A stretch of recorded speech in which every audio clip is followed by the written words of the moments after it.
Hi mga kawawmat, in this video we will discuss the measures of time. Our objectives, we will define time and we will convert measurements of time. Also, I will also give examples on how to operate time. So, papasok dito yung addition, subtraction, and multiplication. Okay, so let us define first what is time. So, a time, the basic unit of time is second. So, it is second. Ang symbol natin dyan is S. Okay? And that time is introduced with clocks and calendar. So, we can indicate or we can tell the time using calendars and clock. Okay, so ito yung mga instrument na ginagamit natin para malaman natin o ma-identify, ma-indicate natin kung anong araw na, anong oras na. Also, for us to recognize yung ating mga special events para matandaan natin yung mga occasions. So, time, the calendar and clock helps us to remember those important events and occasions. So, time is recorded by either a 12-hour clock or the 24-hour clock. Ano nga bang pagkakaiba ng 12-hour and 24-hour? Okay. So, I know mas familiar tayo sa 12-hour clock kasi ito ang ginagamit natin.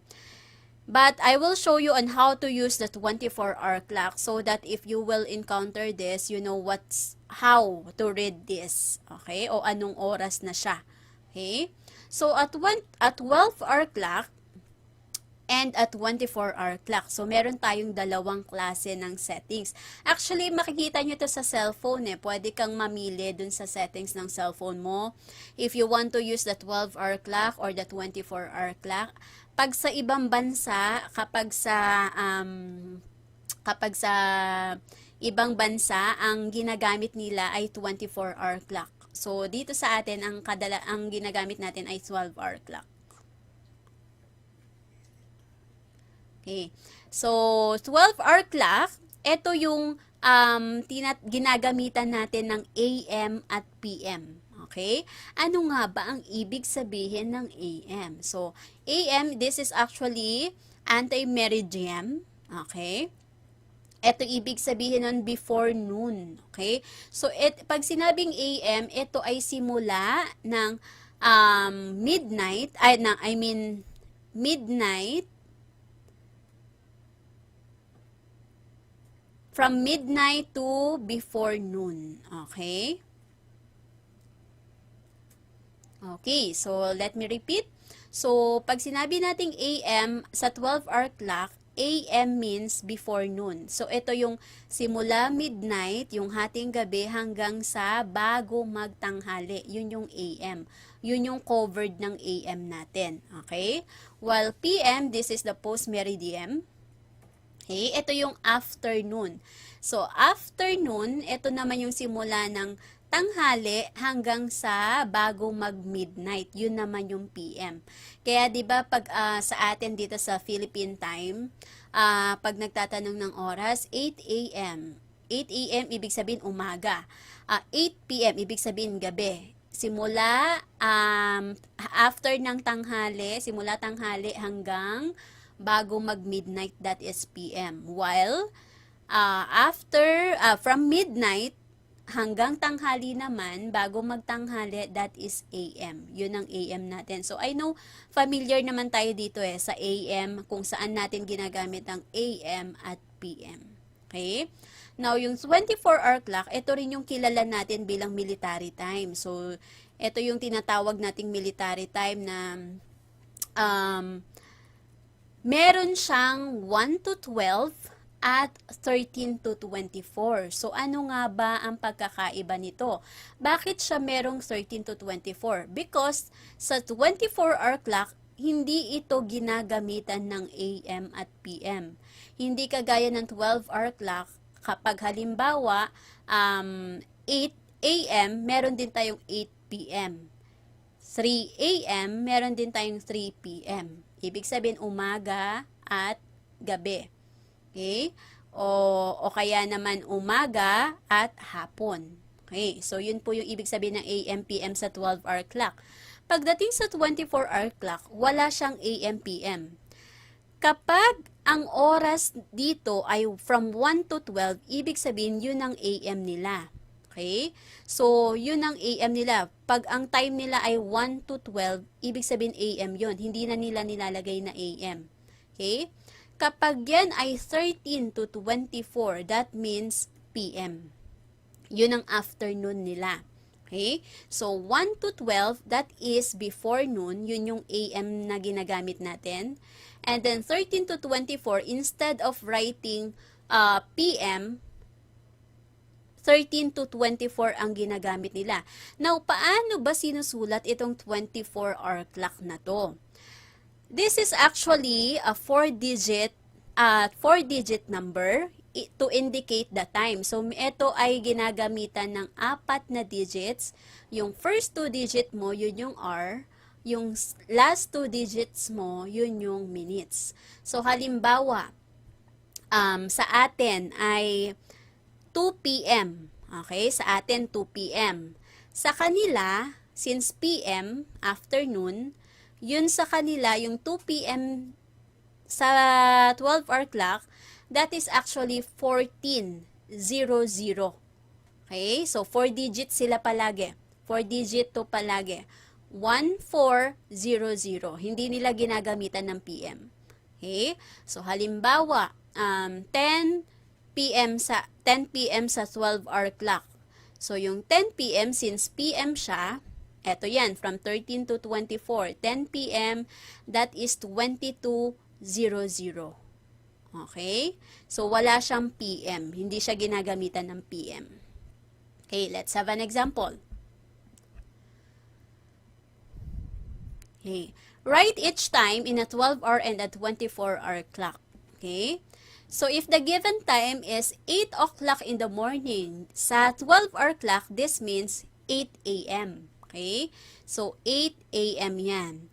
Yung 4:45 in the afternoon, ibig sabihin, this is quarter means 15 minutes before, 15 minutes to 5 p.m. Okay? Or 15 minutes before 5 p.m. So, that is 4:45 p.m. Kasi afternoon. And then next, half past. Ibig sabihin, half, that is 30. So, past 11, so 11:30 p.m. Kasi this is evening. And then for 10 minutes to midnight, ibig sabihin 10 minutes before midnight. And midnight is 12 midnight. Okay? So, what is 10 minutes before 12? So, that is 11:50 p.m. Okay. So, this is how we write the 12-hour clock given this time. Now, how are we going to write this time into 24-hour clock? So, lagay natin yung clock dito. Okay? So, since AM ito, okay? So, ang AM nila, 1 to 12, sabi ko nga kanina, ang PM nila, 13 to 24. Ulitin ko ha. Ang AM is 1 to 12, ang PM is 13 to 24. So, kung gagamit tayo ng 24-hour clock, 8 a.m., paano siya isusulat sa 24-hour clock? Since sabi ko nga, lagi siyang 4 digits. 4 digits. So, kung 8 a.m., 0800. Okay? So, hindi po ito ginagamitan ng AM at PM. Next, so since this is PM, ang PM natin afternoon from 13 to 24. Okay. Tingnan natin ang 4:45. Ito ang 4, 16. So, 16:45. 1645. So, maglalagay lang tayo ng space sa gitna. Ito yung hour, ito yung minutes. Okay? So, hindi po siya gagamitan ng PM. Kapag ganito po siya, nakasulat siya into 4 digits, ibig sabihin, 24-hour clock ang ginagamit dito. Next. So, this is 11:30 p.m. ulit. So, ito yung 11. So, 23. 23:30. And then, this one, p.m. again. So, ibig sabihin, from 13 to 24 ito. So, 11 ulit. So, 23:50. Okay? So, sana naintindihan. Next. let's proceed to the equivalence of time. So, these are the units of time measured. So, tandaan po na for every 1 millennium, that is 1,000 years. For 1 century, that is 100 years. For 1 score, that is 200 years. Wait, it should be 20 years, sorry. Okay, so again, for 1 score, this is 20 years.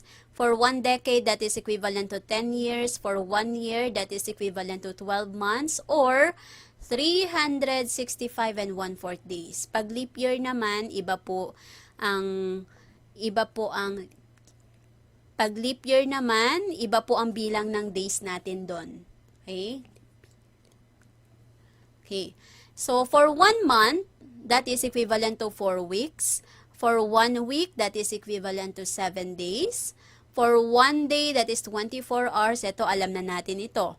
For 1 hour, that is 60 minutes. For 1 minute, that is 60 seconds. Okay. So, again, ang leap year po ay iba po dun sa regular year po natin. So, nababawasan siya ng 1 araw.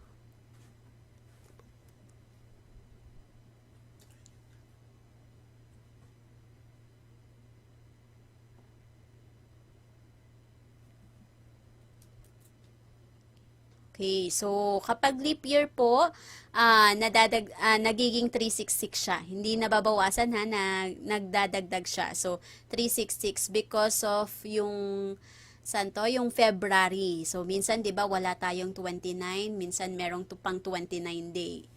Okay, so kaya pag leap year nagiging 366 siya. Okay. So, make sure na alam natin itong table of equivalence para pag nag-convert tayo ng time, we know how to convert using the equivalence in other units. So, dapat alam natin to. Okay, let's have the first example. How many minutes are there in 1 day? So, since minutes tayo, ilang minuto daw meron sa loob ng isang araw? So, anong gagawin? So, kagaya ng pag-convert natin sa metric and English system. So, kung ano yung unit mo dito, ganun din yung unit mo dito sa denominator. Now, for 1 day, based dun sa ating table, kung memorize nyo, walang problema. Mas maganda kung memorize natin siya. Okay? So, for 1 day, that is equivalent to 24 hours. Okay? So, dapat kunin muna natin yung ratio nito. 1:24 yan. Okay? Kasi hindi mo pwedeng agad na day in 2 minutes. Okay? Daan muna tayo dun sa hours. So, sa isang araw, meron siyang 24 hours. So, since hours na to, ang unit mo dito, hours, ganun lagi. Kung ano unit mo dito, yun din dapat dito para makancel natin siya. So, kung hours na to, dapat hours ito. Now, ang 1 hour is equivalent to 60 minutes. Kunin mo rin yung ratio nun. Okay. So, therefore, we will have makakancel na natin si day, si hour. So, ang maiiwan is minutes. Okay? So, we will have 1 times 24 times 60 divided by 1 times 1. Okay? So, maiiwan yung unit ng minutes. So, 1 times 24 times 60, that is equivalent to 1,440 minutes. So, since 1 times 1 is over 1, so, ito pa rin siya ang sagot. So, 1,440 divided by 1, that is still 1,440. Okay? So, therefore, we have 1,440 minutes in 1 day. Let's have the next example. How many decades in 300 years? Okay, so, ilang dekada meron sa 300 years? Kung memorize mo yung units of measure ng time. Actually, yung iba, kaya na nila i-mental to 300, magdi-divide lang sila into 10. Pwede naman ganun, mas mabilis yun, okay? But if you want to show the solution, ganito po ang gagawin. So, 300 years, copy yung given, kung ano yung given mo. So, since ito ang given natin, yun ang ilalagay natin dito, 300 years. So, since ito ang unit, yun dapat ang unit mo sa denominator para makancel natin yan. Now, sa loob ng 10 taon, since decade ang hinahanap natin, so for every 1 decade, kunin mo yung ratio niya, sorry. For every 1 decade, that is equivalent to 10 years, right? So, ibig sabihin, 1 decade is equivalent to 10 years. Now, so makakancel na natin ito, yung years. Lagi pong ganun, dapat pareho ng unit para makancel. So, 300 times 1, that is 300. And then, over 10. So, 300 divided by 10, that is 30 decades. Okay? Yung mga memorized na yung units of measure, 300 divided by 10 lang to. Kasi for every 1 decade, that is 10 years. So, 30 decades. So, kahit hindi mo na isolve ng ganito. Pero, if your teacher asks you to show your solution, then you have to show it. Okay?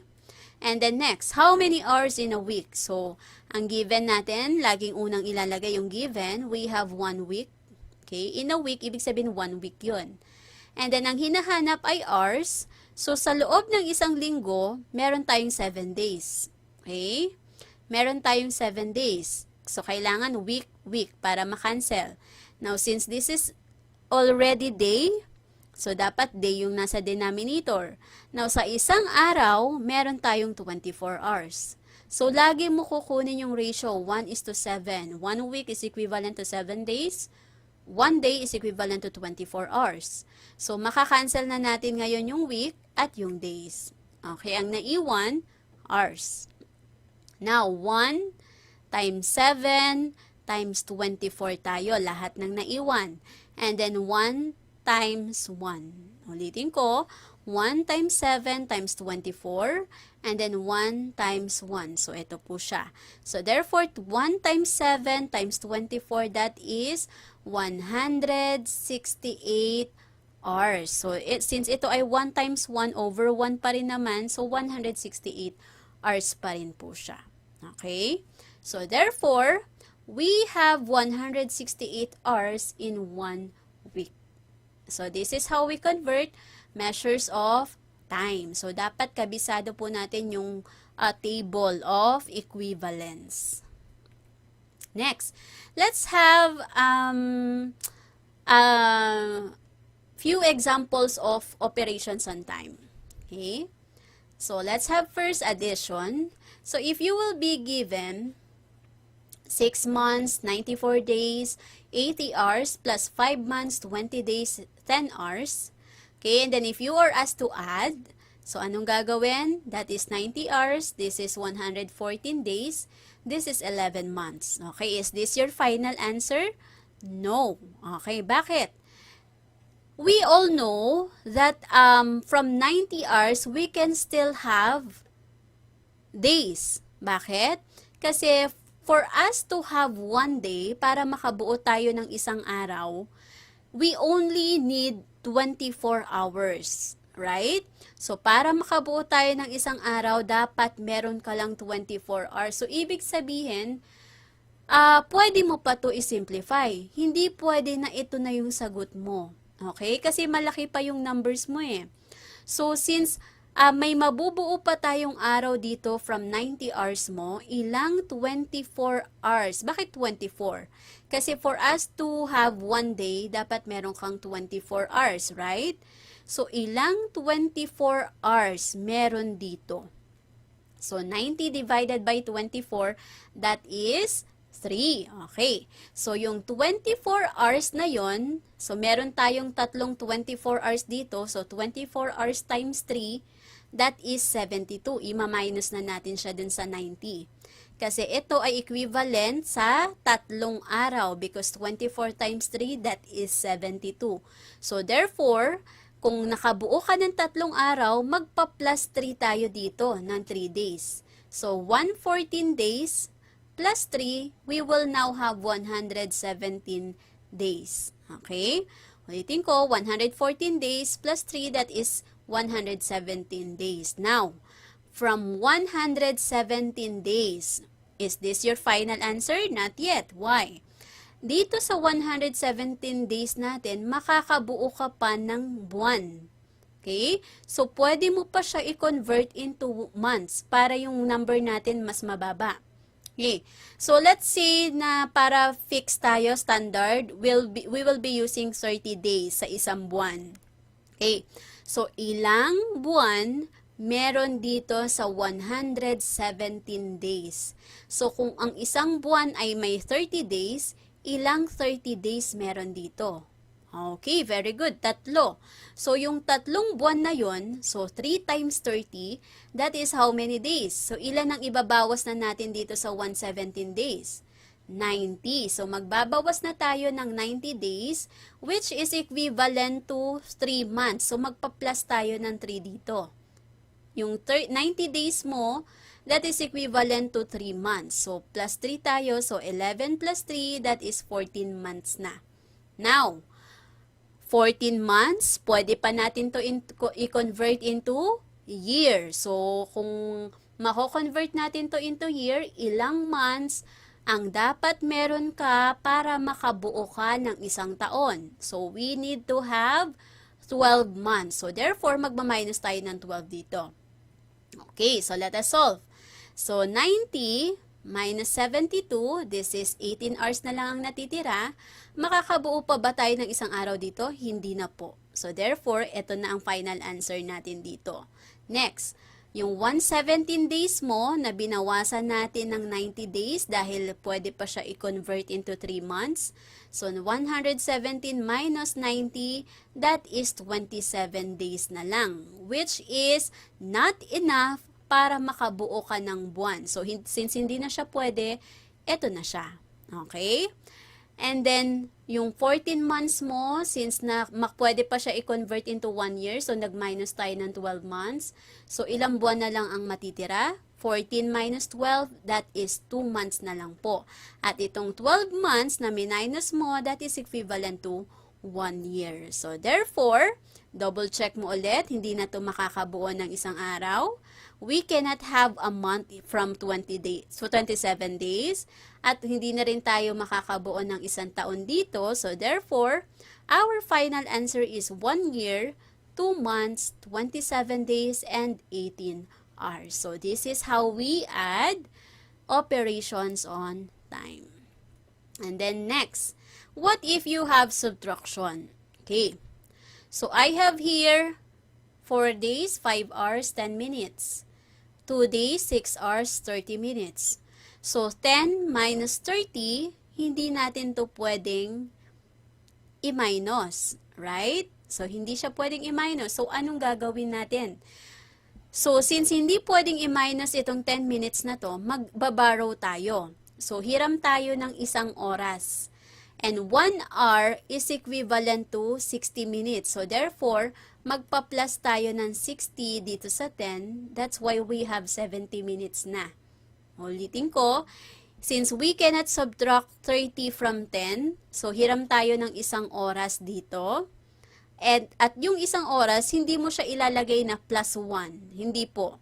Dapat, i-convert mo yung 1 oras into minutes kasi minutes ito. So, yung 1 hour, that is 60 minutes. So, 60 plus 10, that is 70 minutes. Pwede na tayo mag-subtract mamaya. Okay? Now, since nanghiram tayo dito ng 1 oras, magiging 4 hours na lang siya. Kasi nanghiram tayo ng 1 oras. But, we cannot subtract 6 from 4. So, therefore, manghihiram ulit tayo dito sa kabila.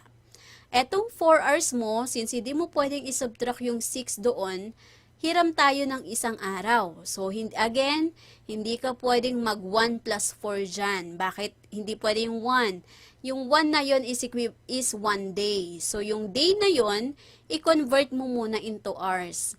So, yung 1 araw na hihiramin mo dito, that is equivalent to 24 hours. So, magpa-plus tayo dito, plus 24. So, 4 plus 24, that is 28 hours. So, again ha, tuwing manghihiram tayo, i-convert natin siya kung ano yung unit nung nanghihiram. So, since ang nanghiram kanina is minutes, kinonvert ko yung 1 oras sa minutes. Ang nanghihiram naman ngayon ay hours, so kinonvert ko yung isang araw sa 24 hours. So, lagi pong ganon. So, 24 plus 4, yung naiwan kanina, so 28 hours. So, pwede na tayo mag-subtract mamaya. And then ito, huwag kalimutang mag-minus. So, nanghiram ng isang araw dito, so we only have 3 days na lang. Okay? So, we can now subtract 70 minus, ito ang tip ko, kapag nagsusubtract tayo, mas okay na ayusin mo muna lahat ito. Manghiram ka na kung kailangan manghiram. If there's a need to borrow, mag-borrow na po tayo. Para pag nag-subtract, wala na po tayong problema. Okay? So, 70 minus 30, that is 40 minutes. 28, kasi nag-plus na tayo dyan. 28 minus 6, that is 22 hours. Okay? And then 3 minus 2, that is 1 day na lang. So, therefore, kaya pa bang may mabuo dito na isang oras? Kagaya dito kanina. Hanggat pwede pa siyang ma-convert, i-convert po natin siya. Okay? Hanggat pwedeng i-simplify, isi-simplify natin. So, therefore, yung 40 minutes, hindi na kaya siya ng isang oras kasi dapat 60 minutes to. So, eto na po siya. And then, para makabuo ka ng 1 day, dapat 24 hours. So, hindi na rin to kaya. So, therefore, our final answer is 1 day, 22 hours, and 40 minutes. Okay, let's have this one. So, let's have now multiplication. So, a while ago, we have addition and subtraction. Now, this time, we will have multiplication. So, all you have to do is to multiply. So, we will have 20 times 5, that is 100 weeks. 15 times 5, that is 75 months. And then 10 times 5, that is 50 years. Okay. So, is this your final answer? No. Why? Sa 100 weeks, meron ka pang mabubuo dyan na months. So, ilang months, kung ang isang buwan ay merong 4 weeks, ilang months ang mabubuo sa 100 weeks? Okay. May mabubuo ka na 25 100 divided by 4, okay, 25 months. Okay. So, meron kang mabubuo na 25 months pa dyan. Why? Kasi 100 divide by 4, if for every month ay merong 4 weeks, so 100 divide by 4, that is 25 months. And 25 times 4, so ibig sabihin yun na ang ibabawas natin dyan. Okay? So, therefore, yung 100 divided by 4 weeks, that is 25 months. Ibig sabihin, magpa-plus tayo ng 25 dito. So, therefore, ilang months na lahat siya? 75 plus 25, that is 100 months. Now, yung 100 months, meron tayong mabubuong ilang years? Ilang years ang mabubuo mo sa 100 months? Okay, 8. Kasi 12 times 8 is 96. So, therefore, dito sa 100 months natin, magma-minus na tayo ng 96 months. Because yung 96 months mo is equivalent to 8 years. So, magpa-plus tayo ng 8 years dito. Okay? So, yung 100 months mo, magbabawas na tayo ng 96 months because 96 months is equivalent to 8 years. 12 times 8 is 96. Okay? So, 50 plus 8, that is equivalent to 58 years. Meron ka ng 58 years. Now, meron tayong score, meron tayong decade, century. Ano ang pwede mong gawin dito sa 58 years para masimplify siya o bumaba ang value niya? So, yung 58 years, pwede mo siyang gawing decades, di ba? For every decade, meron tayong 10 years. So, ilang decades ang mabubuo dito sa 58 years? Meron tayong 5 decades. And 5 decades is equivalent to 5 times 10, that is 50. So, magma-minus 50 tayo. So, therefore, let us solve. Ilan na lang ang matitira? So, again, meron tayong nabuo na 5 decades. So, 100 minus 100, this is already 0. 100 minus 96, we only have 4 months. 58 minus 50, dahil itong 50 ay ginawa nating decades. So, 58 minus 50, we only have 8 years. At hindi na kaya na maging decades pa siya dahil kulang na siya ng 2 years. And then, itong 50 years na minus natin, this is equivalent to 5 decades. So, therefore, our answer is 5 decades, 8 years, and 4 months. Let's have more examples. A bus leaves the station at 23:00. So, this is an example of 24-hour clock kasi 4 digits siya at wala siyang AM, PM. On Saturday and arrives in Legazpi City 8 hours later. Okay? At what time and day will it arrive in Legazpi? So, ang una mong titingnan dyan, ano yung mga given? So, we have 23:00 and then 8 hours. So, after 8 hours daw, nakarating doon. So, intindihin natin ang problem. Umalis siya ng 23:00 ng Saturday. And then, after 8 hours, so magpa-plus tayo, plus 8 hours, nakarating siya doon, ibig sabihin 23 plus 8, that is 31:00. Now, so we all know that 1 day is equivalent to 24 hours. So therefore, 31, ima-minus natin siya doon, 31 minus 24, ibig sabihin, nakarating siya doon kasi panibagong araw na siya. So magma-minus tayo ng 24 hours. Saturday to Sunday, nakarating siya ng 7 a.m. ng Sunday. Okay? So, nakarating siya ng 7 a.m. ng Sunday. Paano ko nalaman na 7 a.m. ito? Bakit a.m.? Kasi po ito ay from 1 to 12. Diba kanina, diniscuss natin? Kapag 1 to 12, ibig sabihin a.m. Pag 13 to 24, p.m. So, nakarating siya, umalis siya ng 11 ng gabi, this is 23 ng Saturday, nakarating siya ng 7 ng umaga, 7 a.m. So, the bus will arrive in Legazpi City at 7 a.m. Sunday. Okay? Let's have the last example. A bus leaves the station at 20:00 on Friday and arrives in Lawag City at 6:00 on Saturday. So, umalis siya ng Friday night. Okay, paano ko nalamang night?